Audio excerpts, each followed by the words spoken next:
ঘুমান নাই। এবার আবু বকর ডাক দিয়া বলে, নবী না না, আজ থেকে কয়েক মাস আগে আপনি আমারে বলছিলেন যে আবু বকর মক্কা থেকে হিজরত করে লম্বা সফরে মদিনায় যাব, আর ওই হিজরতের সাথী হবেন আপনি আবু বকর। ও নবী আমার, আমি আবু বকর ওই দিন থেকে একটা দিনও বিছানার ভিতরে পিঠ লাগায় ঘুমাই না। প্রত্যেকটা দিন রাতের বেলা আমি আবু বকর আমার দরজার সাথে পিঠটা লাগা দাঁড়া থাকি। কখন আমার মদিনার নবী আইসা আমারে ডাক দিবে আবু বকর, আর আমি আবু বকর যদি তখন বিছানায় ঘুমাই, ও নবী আমার, ওই সময় যদি কাফের বেঈমানরা যদি আইসা আপনি নবীর আক্রমণ করে, ও নবী আমার, আমি আবু বকর ধ্বংস। এজন্য আমি আবু বকর ঘুমাই না।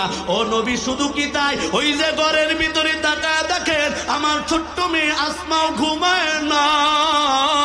মদিনার নবী লম্বা সফরে মদিনায় যাবে, নাস্তা বানায় বানায় অপেক্ষা করে কখন নবী আসবে। নবীর লম্বা সফরে আমি তারে নাস্তা দিব। ও নবী, শুধু কি তাই, ও নবী, শুধু তাই না, ওই যে ঘরের বাহিরে লম্বা সফরে যাব, একটা উট কিনছিলাম, সওয়ারি কিনছিলাম। ও নবী, তাকায় দেখে ওই উটটাও ঘুমায় না। আপনি নবী আসার পথের দিকে তাকায় থাকে কখন আসবে আমার মদিনার নবী, কখন আমার পিঠে সর করিয়া মক্কা থেকে মদিনায় যাবে। ও গাজীপুরের যুবক, ও বৃদ্ধ বাবা, কেমন নবীর উম্মত হইলা এখনো বুঝলা না? কেমন নবীর আশিক হইলা এখনো বুঝলা না? নবী আমার আবু বকরকে বলে, ও আবু বকর, চলেন চলেন, মদিনার হিজরতে যাইতে হবে। নবী আমার আবু বকরকে বলতে দেরি, আবু বকর নামিয়া বলে, নবী চলেন। নবী আমার ডাক দিয়া কয়, ওরে আবু বকর, আপনি মক্কা থেকে লম্বা সফরে মদিনায় যাবেন, আপনি কি আপনার মায়ের কাছ থেকে বিদায় নিবেন না? আপনি আপনার সন্তানের কাছ থেকে বিদায় নিবেন না? আপনি আপনার স্ত্রীর কাছ থেকে বিদায় নিবেন না? আবু বকর বলে, নবী আমার, আমি প্রত্যেক দিন রাতের বেলায় মা ঘুমানোর আগে মায়ের কাছে যাইয়া বিদায় নিই। ও নবী আমার, আমার স্ত্রী ঘুমানোর আগে আমার স্ত্রীর কাছ থেকে যাইয়া বিদায় নেই, আমার সন্তানদের কাছ থেকে বিদায় নিয়া আমি আবু বকর আপনার জন্য অপেক্ষা করি। নবী, ও নবী আমার, আর বিদায় নেওয়া লাগবে না, চলেন চলেন, আমরা মক্কা থেকে মদিনায় চলে যাই। ও গাজীপুরের বৃদ্ধ বাবা, ও পর্দার আড়ালের মা বোনের আমার, অন্তরের কানটা লাগায় দিয়ে শুনবেন, দুনিয়াতে আসছি কার ইশারায়? এই জুড়ে বলতে হবে, কার ইশারায়? আমাদেরকে দুনিয়ার ভিতরে পাঠাইছেন কে? আবার দুনিয়া থেকে যাইতে হবে, এই ইশারা কার? হয় না? আরে জুড়ে আওয়াজ করে বলেন, ওই ইশারা কার? এরে গাজীপুরের মুসলমান, এখনো পর্যন্ত যারা দোকানে ঘুরো, ও বৃদ্ধ বাবা, ও যুবক ভাই, তোমাদের পায়ে হাত রাখিয়া বলি, আর দোকানে ঘুরিও না, আর চায়ের দোকানে বিড়ি খাওয়ার জন্য সিফাই সাফাই ঘুরো না। কিছু কিছু মানুষ তা আছে, বিড়ি খাওয়া মাহফিলে আছে, কিছুক্ষণ পরে পরে যায় দেয় সিফাই যায়, ঠিক না? ঠিক আছে না? এজন্য যুবক যারা আসো, আজকের এই মাহফিলটাকে রহমত হিসাবে মানিয়া নিয়া মাহফিলের ভিতরে চলে আসো। ওলামায়ে কেরামরা বয়ান করবে। জীবনে তো গুনাহ কম করো নাই, জীবনে অন্যায় কম করো নাই, একটু ওলামায়ে কেরামদের সহমত নাও। কারণ আমার নবী বলেন, আল উলামা ওয়ারাসাতুল আম্বিয়া, ওলামায়ে কেরাম হলো আমি নবীর ওয়ারিস। বলেন সুবহানাল্লাহ। আরো জোরে চিল্লায় বলেন সুবহানাল্লাহ। এরে মুসলমান, ও গাজীপুরের যুবক, ও বিদ্যু বাবা, উলামায়ে কেরাম হলো নবীর ওয়ারিস। আমার নবী জানায় দেয়, কেউ যদি একজন হক্কানি আলেমের দিকে সুনজরে তাকায়, আল্লাহ তাআলা তার জিন্দেগীর সগীরা গুনাহগুলো মাফ করে দেয়। হয় না? আরো জোরে আওয়াজ করে বলেন সুবহানাল্লাহ। এ মুসলমান, ছোট্ট একটা হাদিস আছে, এই হাদিসটা অনেকেই জানি যে যার সাথে যার মুহাব্বত তার সাথে তার কিয়ামত, ঠিক না? আপনার মুহাব্বত, আপনার চলাফেরা যদি হয় একজন চোরের সাথে, মৃত্যুর পর আপনি কিয়ামতের ময়দানে উঠবেন চোরের সাথে। আপনার মুহাব্বত যদি হয় সাদাবাজের সাথে, আল্লাহর কসম কিয়ামতের ময়দানে ওই সাদাবাজের বাজের সাথে আপনার হাসর নাসর হবে, কথা বলেন ঠিক কিনা? আর দুনিয়ার ভিতরে যদি কোনো আলেমের সাথে আপনার উঠা বসা হয়, আপনার চলাফেরা হয়, আল্লাহর কসম করিয়া বলি মরার পর আপনি ওই আলেমের সাথে আপনার হাসর নাসর হবে, কথা বলেন ঠিক কিনা? এই গাজীপুরের মানুষ বুঝিয়া থাকলে উত্তর দিবা, তোমরা যারা এখানে আসো, তোমরা কি দুনিয়ার চুর বদমাশ লুচ্চা বদমাশদের থাকে কিয়ামতের ময়দানে উঠতে চাও, নাকি হক্কানি উলামায়ে কেরামদের সাথে উঠতে চাও? এই জুড়ে বলতে হবে, বক্তা পছন্দ হয় নাই। জুড়ে বলেন, কাদের সাথে উঠতে চান? উলামায়ে কেরামদের সাথে, নবীওয়ালাদের সাথে উঠতে চান না আবু জাহেলের বন্ধুর সাথে উঠতে চান? এই নবীর বন্ধুর সাথে উঠতে চান নাকি আবু জাহেলের বন্ধুর সাথে উঠতে চান? যদি নবীর বন্ধুর সাথে উঠতে চান তাহলে উলামায়ে কেরামদের সাথে সম্পর্ক লাগান। রে মুসলমান, উলামায়ে কেরামদের সাথে যদি সম্পর্ক লাগাইতে পারেন, দুনিয়ার ভিতরে আপনি দামি, মরার পরেও কবরের ভিতরেও আপনি দামি, হাসরের ময়দানের ভিতরেও যায় আপনি দামি, কথা বলেন ঠিক কিনা? কারণ নবী তো আজ থেকে 1400 বছর আগে জানায় দিয়া গেছে, আল উলামা ওয়ারাসাতুল আম্বিয়া, উলামায়ে কেরাম হলো আমি নবীর ওয়ারিস, উলামায়ে কেরাম হলো আমি নবীর বন্ধু। এই দুনিয়ার উম্মতেরা, তোমরা যদি কেউ আমি নবীরে ভালোবাসতে চাও তাহলে উলামায়ে কেরামরে ভালোবাসো, তোমরা যদি কেউ আমি নবীরে খাবার খাওয়াইতে চাও তাহলে উলামায়ে কেরামরে খাওয়াও, বলেন সুবহানাল্লাহ।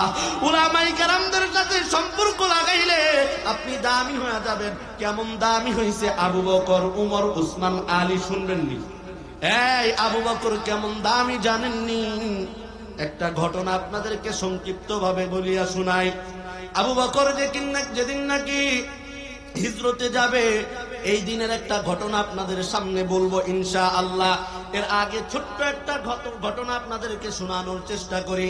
আম্মা জান আয়েশা রাদিয়াল্লাহু তাআলা নবীর একদিন ডাক দিয়া বলে, ও মায়ার নবী আমার, আপনার প্রিয় সাহাবীদের ভিতরে সবচাইতে কাছে এবং সবচাইতে দামি সাহাবী হলো 4 জন। একজন হলো আমার আব্বা, নাম কি? আবু বকর, আরেকজন হইল ওমর, আরেকজন হইল উসমান, আরেকজন হইল আলী। ও আল্লাহর বন্ধু, ও নবী মুহাম্মদুর রাসূলুল্লাহ সাল্লাল্লাহু আলাইহি ওয়াসাল্লাম, আমি আপনার কাছ থেকে জানবার চাই, আপনার এই সাহাবায়ে কেরামদের ভিতরে সবচাইতে আমল কোন সাহাবীর, বলেন সুবহানাল্লাহ। নবী আবার বুঝতে পাইছে আম্মা জান আয়েশা কেন এই প্রশ্নটা করছে। নবী আমার বুদ্ধি কাটায়া আয়েশারে ডাক দিয়া বলে, ও বিবি আমার সাহাবায়ে কেরামদের ভিতরে একজন সাহাবী আছে, তারা আমল কেমন জানোনি? বলে কেমন আমল? বলে আসমানের যত তারকা রয়েছে তার চাইতেও বেশি তারা আমল, বলেন সুবহানাল্লাহ। বলে নবী আমার সে কে? বলে সে আমার অন্য কোন সাহাবী নয়, সে হলো আমার সাহাবী হযরত উমর। আম্মা জান আয়েশার চেহারাটা মলিন হয়ে গেছে, ভাবছে ওনার আব্বার কথা বলবে, কারণ মহিলা মানুষ তো। আম্মা জান আয়েশা মনে মনে চিন্তা করল, আরে আমার বাপের কথাটা কইল না, উমরের কথা কইল, মহিলা মানুষ তো। ফস করে নবীরে প্রশ্ন করে ফেলছে, ও নবী, আমার আব্বার আমলের কি হালত? বলেন না মারহাবা, আরে জোরে বলেন না মারহাবা। নবী আমার ডাক দিয়া বলে, রে আয়েশা, আপনার আব্বা আবু বকরের কথা কি বলবো? আপনার আব্বা দুনিয়ার ভিতরে থাইকা কোন আমলের কথা আমি বলবো না, শুধু 2টা রাত 2টা দিনের আমলের কথা বলবো। আপনার আব্বার এই 2টা দিন কত দামি দিন। বলে কোন 2টা দিন? নবী আমার ডাক দিয়া বলে, যুদ্ধের ময়দানের ভিতরে যাব। আমি আমার সমস্ত সাহাবায়ে কেরামদেরকে বললাম, যুদ্ধের সামানা প্রয়োজন, তোমরা জলদি করিয়া তোমাদের অর্থ থেকে দান করো। আমি নবী রুমাল বিছায়া দিলাম, সবাই যা সবার মতো করে দান করতে থাকো। আবু বকর গরিব মানুষ, ব্যবসা কইরা খায়, ওই রকম অর্থ সম্পদ নাই। উমর চিন্তা করলো, আরে আবু বকরের সাথে কোনোদিনও পারি না, আজকে আবু বকরের চাইতে সবচাইতে বড় মারহাবাটা আমি নিব। উসমান ওই দিক দিয়ে চিন্তা করে, আমার টাকা পয়সা বেশি, আমার সম্পদ বেশি, আমি সবচেয়ে বড় মারহাবা মাশাআল্লাহটা নিব। আলী চিন্তা করে, আমি আজকে সবচেয়ে বড় মারহাবাটা নিব। এরকম ভাবে যখন নাকি নবী আমার সবাইরে বলল, তোমরা তোমাদের নিজের অর্থ সম্পদ থেকে জুরুদের সামানার জন্য তোমরা দান করতে থাকো। এমন সময় সবাই সবার সওয়াব জমা দিল নবীর কাছে। নবী আমার একজন সাহাবীরে ডাক দেয়, আর ডাক দিয়া বলে, হে আলী, বলেন আপনি কি পরিমাণ দান করছেন? আলী ডাক দিয়া বলে, নবী আমি এই পরিমাণ দান করেছি। এবার উসমান রে ডাক দিয়া বলে, আরে উসমান, আপনি কি পরিমাণ আল্লাহর রাস্তায় দান করছেন? উসমান বলে, নবী আমার তো টাকা পয়সা বেশি, আমি অনেক দান করছি। এবার নবী আমার খলিফাতুল মুসলিমিন ওমর রে ডাক দিয়া বলে, ওরে ওমর, আপনি কি পরিমাণ দান করেছেন? ওমর এবার ডাক দিয়া বলে, নবী আমার যত সম্পদ রয়েছে ওই সম্পদকে দুই ভাগ করিয়া এক ভাগ আমি আল্লাহ এবং নবীর রাস্তায় দান করে দিছি। বলেন না সুবহানাল্লাহ। আবু বকরের চেহারাটা মলিন। নবী আমার আস্তে করে ডাক দিয়া বলেন, হে আবু বকর, আপনি কি পরিমাণ দান করছেন? আবু বকর এবার দুইটা চোখের পানি নবীরে ডাক দিয়া বলে, ও নবী আমার ঘরে যা ছিল আমি ঝাড়ু দিয়া দিয়া আপনি নবীর সামনে আনছি। বলেন না সুবহানাল্লাহ। নবী আমার ডাক দিয়া বলে, রে আবু বকর, আপনার ঘরে কি রাখিয়ে আসছেন? আবু বকর এবার ডাক দিয়া বলে, ও মায়ার নবী আমার ঘরে শুধু আল্লাহ এবং তার নবী ব্যতীত আর কোনো কিছু আমার ঘরে নাই। বলেন না সুবহানাল্লাহ। নবী আমার ডাক দিয়া বলে, ওরে আবু বকর, এত ত্যাগ একটা মানুষ কেমনে স্বীকার করে? এরে গাজীপুরের যুবক, ও গাজীপুরের বিদ্যু বাবা, ও যুবক ভাইরা ভালো করিয়া শুনবা। যখন নাকি আবু বকর নবীর এরকম ভাবে বলতে থাকলো, হঠাৎ করে আসমান থেকে ফেরেশতা জিবরাইল আইসা নবীর ডাক সালাম দেয়, আসসালামু আলাইকা ইয়া রাসূলুল্লাহ। ও নবী আমার, আল্লাহ তাআলা প্রত্যেকদিন আপনাকে শুধু সালাম জানায়, আজকে আপনারে একা সালাম জানায় নাই, আপনার সাহাবী আপনার পাশে বসা তারে স্পেশাল ভাবে সালাম দিছে। বলেন সুবহানাল্লাহ। ও নবী শুধু সালাম দেয় না, ও নবী আল্লাহ জানতে চাইছে এই মুহূর্তে আবু বকরের মনের হালত কি। চিল্লায় বলেন সুবহানাল্লাহ। নবী আমার আবু বকরকে ডাক দিয়া বলেন, ও আবু বকর, ও আবু বকর, আল্লাহ তাআলা আপনারে সালাম জানাইছে, এমন কি আপনার মনের হালত জানতে চাইছে। এবার আবু বকর ডাক দিয়া বলে, ও নবী আমার, আমি আবু বকর কি ছিলাম? আমি আবু বকর ছিলাম একজন গুনাহগার, একজন জাহান্নামের আসামি, একজন পাপী। আজকে আমারে আল্লাহ সালাম জানাইছে, আমার ভিতরে তো কোনো আমল নাই। ও নবী আমার আল্লাহ আমারে এত সম্মান দিছে, ও নবী আমি আর কিছুই চাই না। ওরে মুসলমান, লম্বা ঘটনা, হুজুর চলে আসছে, আর সামনে আগানো সম্ভব না, আমি 1 মিনিটের ভিতরে শেষ করিয়া দিব। ও গাজীপুরের বিদ্যু বাবারা, ও যুবক ভাইয়ারা, অন্তরের কানটা লাগায়া দিয়া শুনো। নবী আমার আয়েশারে ডাক দিয়া বলে, ও আয়েশা, আপনার আব্বা আবু বকরের এই যে একটা ত্যাগ আমি আপনাদেরকে সংক্ষিপ্ত ভাবে বললাম, আর একটা শুধুমাত্র বলি। যেদিন নাকি নবী হিজরতে যাবে, হিজরতের রাত্রে নবী আমার ঘর থেকে বের হয়ে গেছে, কাফেরদের চোখে ধুলা দিয়া, কাফেরদের চোখ ফাঁকি দিয়া নবী যখন সরাসরি আবু বকরের বাড়িতে চলিয়া গেল। আবু বকরের বাড়িতে যাওয়ার পর আবু বকরের দরজায় নক দিছে, ডাক দিয়া বলে, আবু বকর, আমার নবী আবু বকরকে ডাক দিতে দেরি হয়, কিন্তু নবীর সাহাবী আবু বকর দরজা খুলে দাঁড়াইতে দেরি হয় না। বলেন না সুবহানাল্লাহ। নবী আমার ডাক দিয়া কয়, রে আবু বকর, আপনি কি ঘুমান নাই? আপনি কি ঘুমান নাই?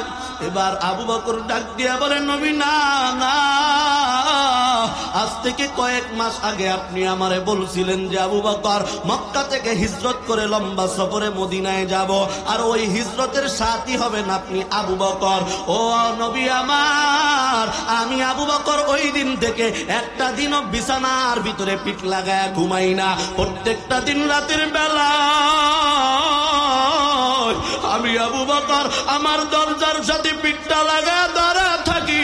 কখন আমার মদিনার নবী আইসা আমারে ডাক দিবে আবু বকর,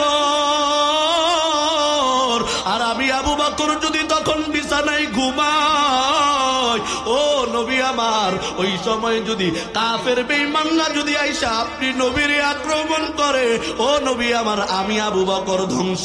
এজন্য আমি আবু বকর ঘুমাই না। ও নবী, শুধু কি তাই, ওই যে ঘরের ভিতরে তাকায় দেখেন আমার ছোট্ট মেয়ে আসমাও ঘুমায় না। মদিনার নবী লম্বা সফরে মদিনায় যাবে, নাস্তা বানায় বানায় অপেক্ষা করে কখন নবী আসবে। নবীর লম্বা সফরে আমি তারে নাস্তা দিব। ও নবী, শুধু কি তাই, ও নবী, শুধু তাই না, ওই যে ঘরের বাহিরে লম্বা সফরে যাব, একটা উট কিনছিলাম, সওয়ারি কিনছিলাম। ও নবী, তাকায় দেখে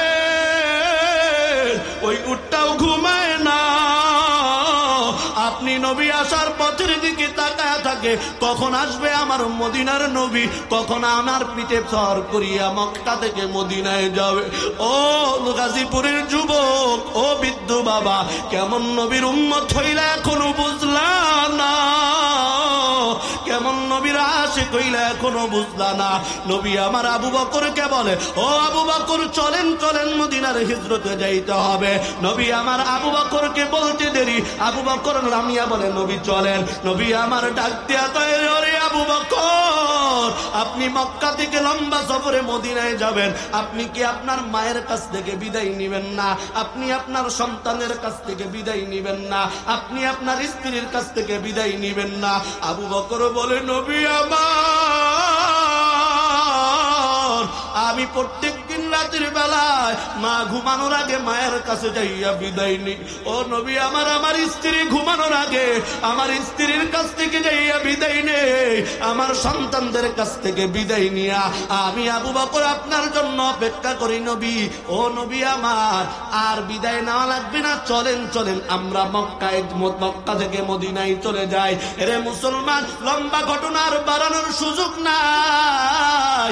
ও গাজীপুরের যুবক ভাইয়েরা, ও গাজীপুরের বৃদ্ধ বাবারা, ও পর্দার আড়ালের মা বোনেরা আমার, একটু ভালো করিয়া শুনবেন।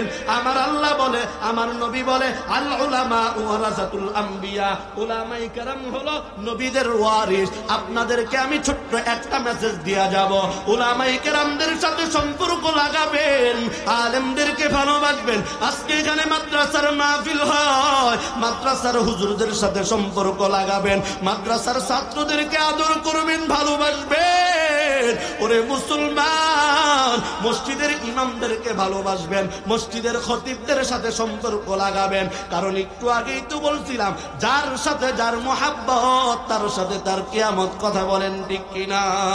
চিল্লায় বলেন ঠিক কিনা? এজন্য উলামায়ে কেরামদের সাথে সম্পর্ক লাগাবেন, আলেমদের সাথে সম্পর্ক লাগাবেন। আমি এখানকার দাওয়াতি মেহমান না, সুদূর লালমনিরহাট থেকে আমার শ্রদ্ধাভাজন উস্তাদ সমতুল্য বড় ভাই হযরতুল আল্লাহ হযরত মাওলানা মুফতি নুরুল্লাহ বাশির দামাত বারকাতুহুম হুজুরের সাথে আসছি। অল্প সময় শুধুমাত্র আপনাদের সাথে মুজাকারা করলাম, লম্বা কোনো বিষয় ভিত্তিক না, লম্বা চড়া কোনো আলোচনা না। এই অগুছানো সংক্ষিপ্ত আলোচনার ভিতরে যদি কোনো ভুল ত্রুটি হয়ে থাকে, আপনাদের সবার কাছ থেকে ক্ষমা চেয়ে আমি আমার অগুছানো সংক্ষিপ্ত আলোচনা এখানেই শেষ করতেছি। সর্বোপরি আপনাদের সবার কাছ থেকে দোয়া চাচ্ছি, আপনাদের অনেকেরই সন্তানের মতো, অনেকেরই নাতির মতো, ভাইয়ের মতো আমার জন্য সবাই খাস করে দোয়া করবেন, অন্তর থেকে দোয়া করবেন। করবেন তো ইনশাআল্লাহ? আমিও যেখানে যাব আপনাদের জন্য দোয়া করব ইনশাআল্লাহ। সেই পর্যন্ত আল্লাহ তাআলা আমাদের সবাইকে ভালো রাখুক, সুস্থ রাখুক।